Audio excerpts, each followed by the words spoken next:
بس ارتحت يابا زي نقرا بشوف حالي كله تعيب عليه. شوف انا سويت قرعتك مثل القلوب حتى كل الناس تباوع عليك، لان انت حضرتك راسب بنص السنه وراح ابطلك واشغلك بهالاسواق، بس دير بالك ما تضبط شغلك. اي عمي همزين جيت وانا اريد ابطل خليج ياخذ مكاني.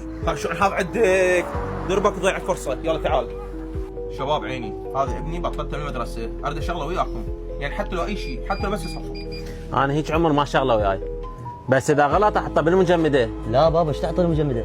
هسه خليه ينجح بالشغل. السلام عليكم. عليكم السلام. انا اشتريت من عندك ب1000 وانت تطلبني 100 وهسه راح اخذ ب 5000. الحساب 106.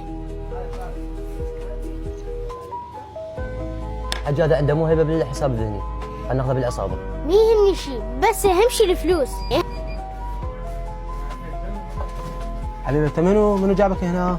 شنو منو؟ هو اثنين ولد هنا قالوا يوظفوه وياه يشغلوا وياه بالاسواق. منو ذول الولد؟ ليش ما تعرفهم ليش تمواه بالاسواق؟ لو هو تو بالاسواق. انا بالاسواق. لا انا بالاسواق وياك. حبيبي ذول ايش سووا وش باعوا اليوم؟